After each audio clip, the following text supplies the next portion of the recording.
So then we go now to the issue of the Chinese with the NGCP. Okay. So now, you stated, Attorney Sagayo, that indeed you have a memorandum of agreement between you and NICA, correct?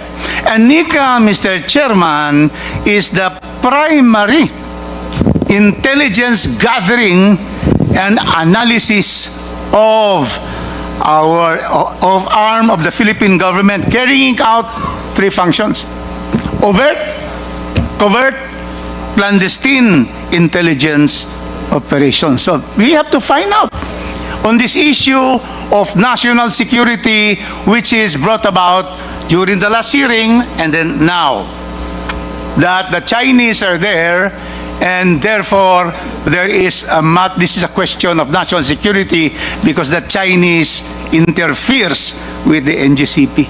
Because this is a Chinese corporation. And chances are the people in Nari are all Chinese people.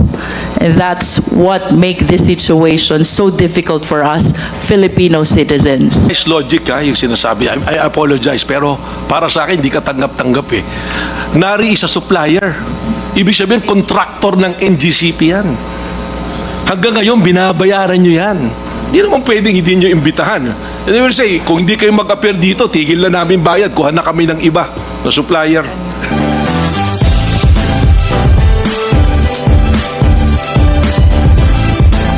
Distinguished colleagues, and likewise to our valued resource persons. I have just 4 points after hearing all the discussions. 2 would pertain to the Constitution. 1 is the quasi-judicial process of the ERC. And 3rd and 4th, about some speculations. Let me start with the lower controversy. It has been, reported by the graphs and also from the reports from IMOP and also from Transco that because of the delay of the projects, our consumers are deprived of a lower cost of electricity. That has been pervasive in this discussion. That is speculative, Mr. Chairman, because there were delays, but there were reasons for the delays. And in fact, the DOE with our colleague has stated that indeed we cannot just directly attribute all the delays to NGCP because there are, like as I've stated in the previous hearing, the Mindanao Visayas interconnection, problems of a golf course, TRO in the Supreme Court, problems of the right of way in Lanao. So therefore, it's speculative that if the projects were already implemented, then it will result to a lower consumer payment of electricity. So that's the first one. The second one is about the ERC. Have you already issued a decision promulgated on the regulatory reset of NGCP? Not yet, Mr. Chair. Not yet. And yet we have here drafts of your decision. And I saw it, there are already signatures. And you publish that?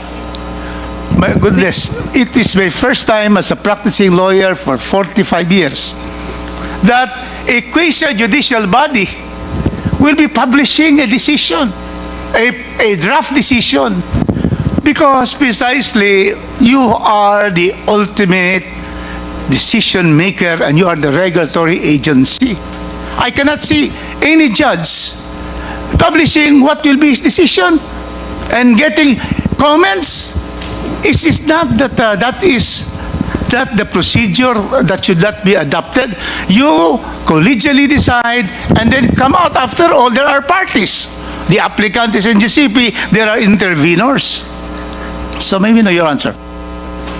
Mr. Chair. Yeah. Those were, the publication were part of the rules, and in fact, those rules were also subjected to public comments, and there were no oppositions to those steps. And Mr. Chair, just to clarify, this is not unique to NGCP. This is part of the rate the rule-making process for regulated entities. You know, I think you have to revisit your rules. Look at it now. It's being used. And practically, you'll be influenced when people will be knowing what you're going to decide on and then be able to influence you. Is that correct?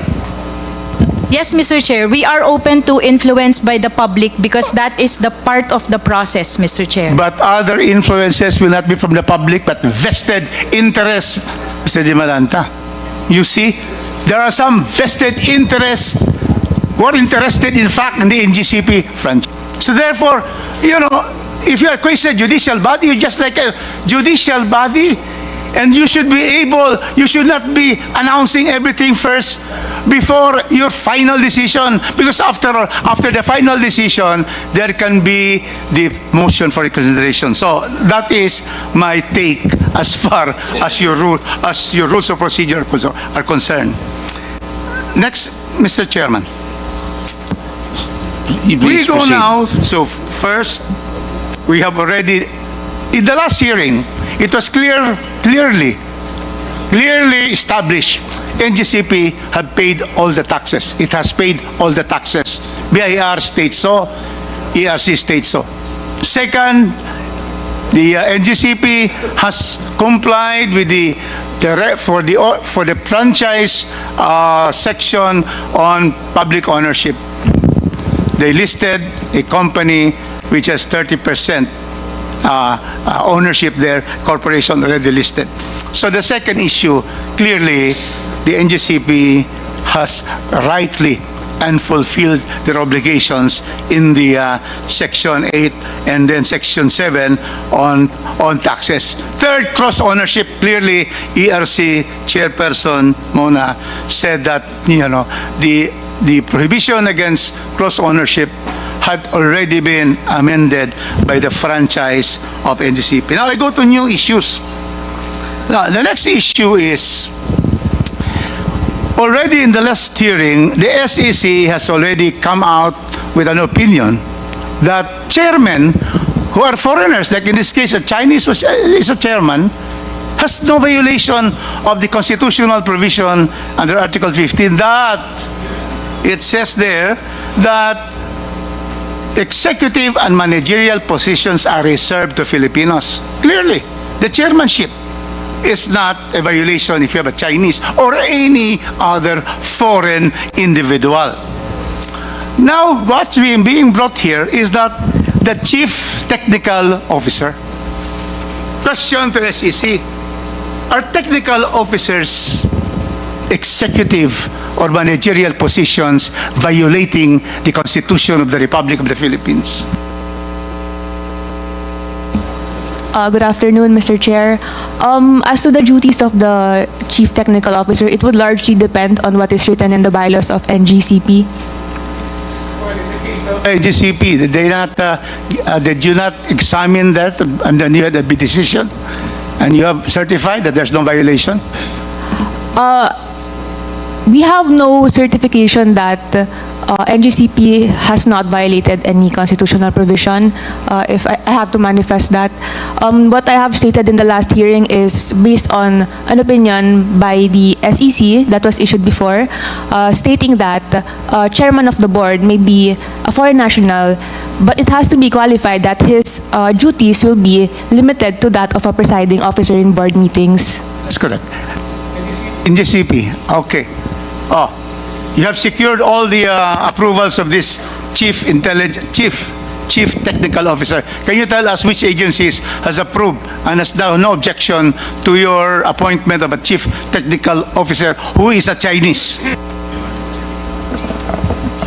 Mr. Chairman, the chief technical, well, all our technical officers at that time had to go through a gamut of applications for work permits and visas, work visas. We first go to the DOE to get their endorsement, and they will endorse the application to the DOJ, and the DOJ will cascade that application to the To get PID. that endorsement from DOE. And then the BID, after We get that endorsement. yes, yes, yes. Yes, But- yes, for the record, the DOE endorsed your application, endorsed that position to be held by a Chinese, and then you can now go to the Department of Justice and the Bureau of Immigration, which I headed during the time of President Estrada. Yes, yes, Mr. Chairman. That's the procedure. And then they evaluate the functions that the technical personnel will be performing, and if they are indeed technical in nature, they will issue the permit for the technical personnel. And were they issued permits from the Bureau of Immigration and the Department of Justice? Yes, Mr. Chairman.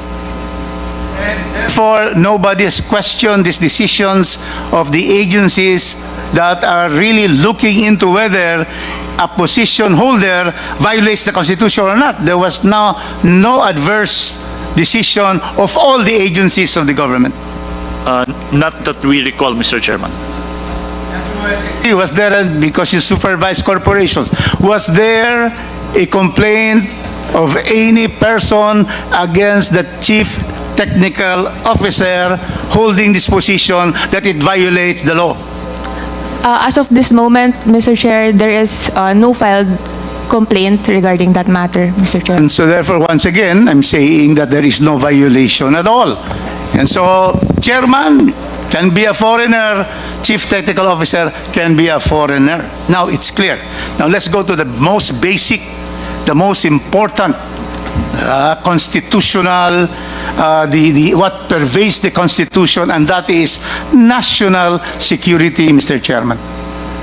It is not mentioned in the Constitution, but in every section, every article of the Constitution, always national security. What is there is national territory, national development, and all of this. So then we go now to the issue of the Chinese with the NGCP. Okay.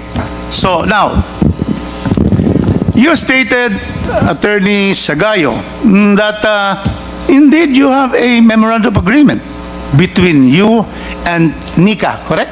And NICA, Mr. Chairman, is the primary intelligence gathering and analysis of arm of the Philippine government, carrying out three functions: overt, covert, clandestine intelligence operations. So we have to find out on this issue of national security, which is brought about during the last hearing and then now, that the Chinese are there, and therefore there is this is a question of national security because the Chinese interferes with the NGCP, interferes in its operations, its decision making, and therefore if they are there, it therefore creates a problem on national security, and which all of us Filipinos will be against if there is any